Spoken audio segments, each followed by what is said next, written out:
Before we delve into the story of Adolf Hitler, remember to hit the subscribe button for more intriguing content like this.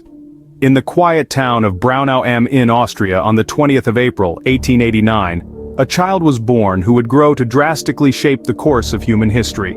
His name was Adolf Hitler.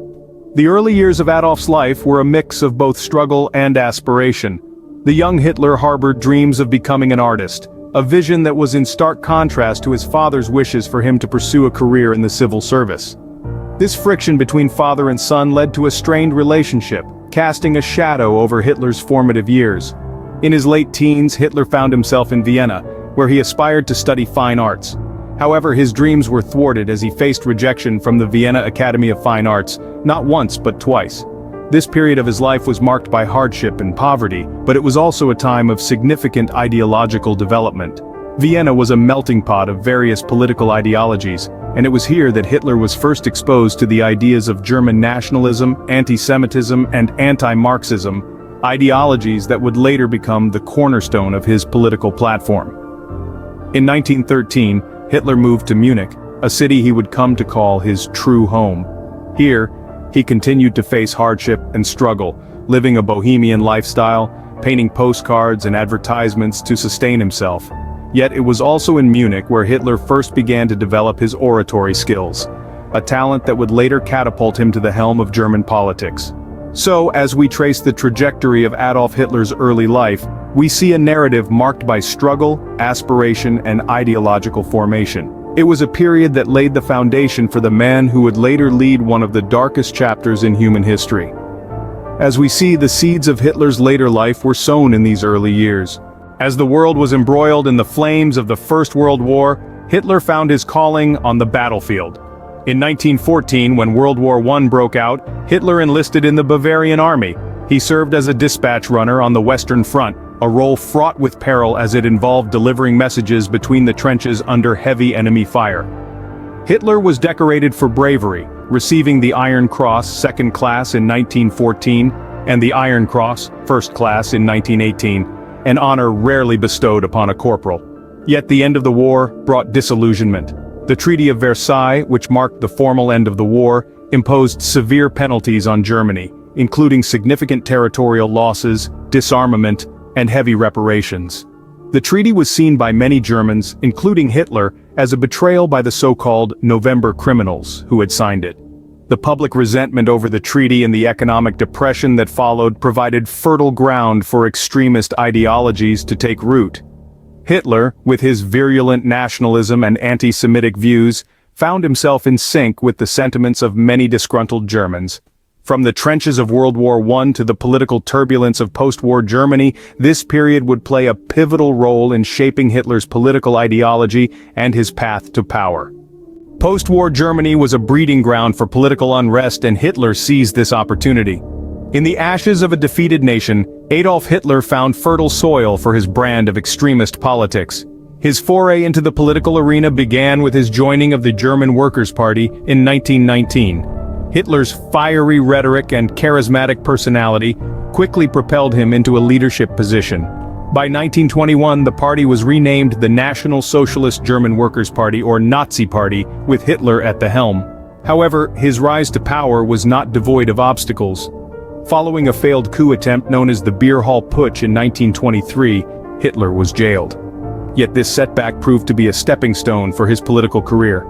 In prison, he penned his infamous manifesto, Mein Kampf, outlining his political ideology and future plans for Germany.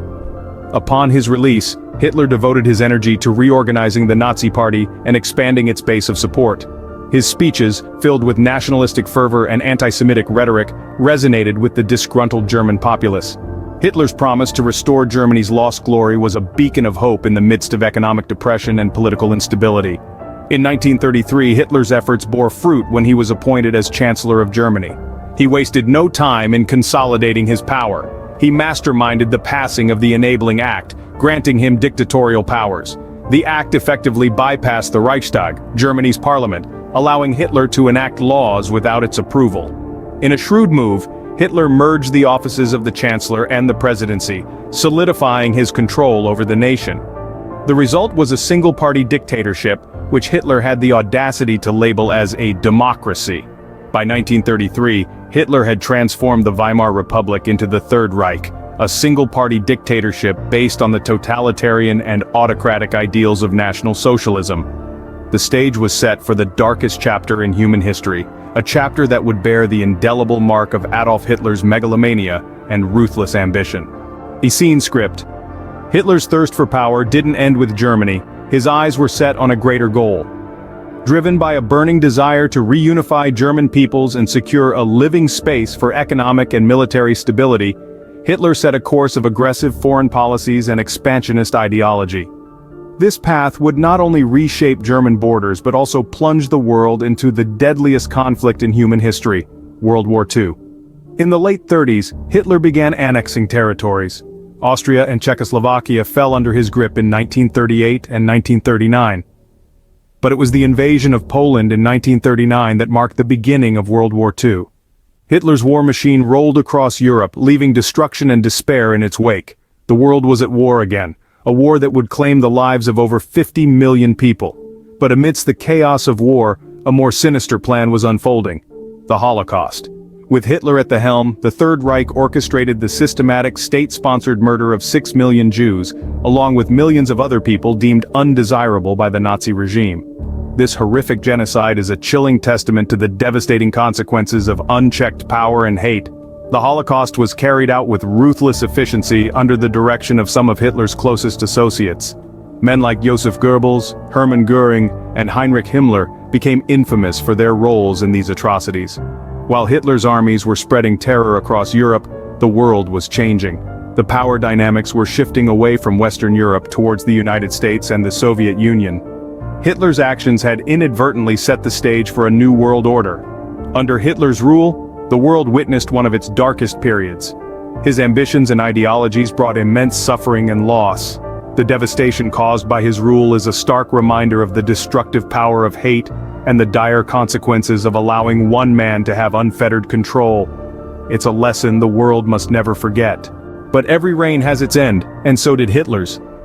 As the tide of World War II turned against the Axis powers, Hitler's dreams of a 1,000-year Reich began to crumble.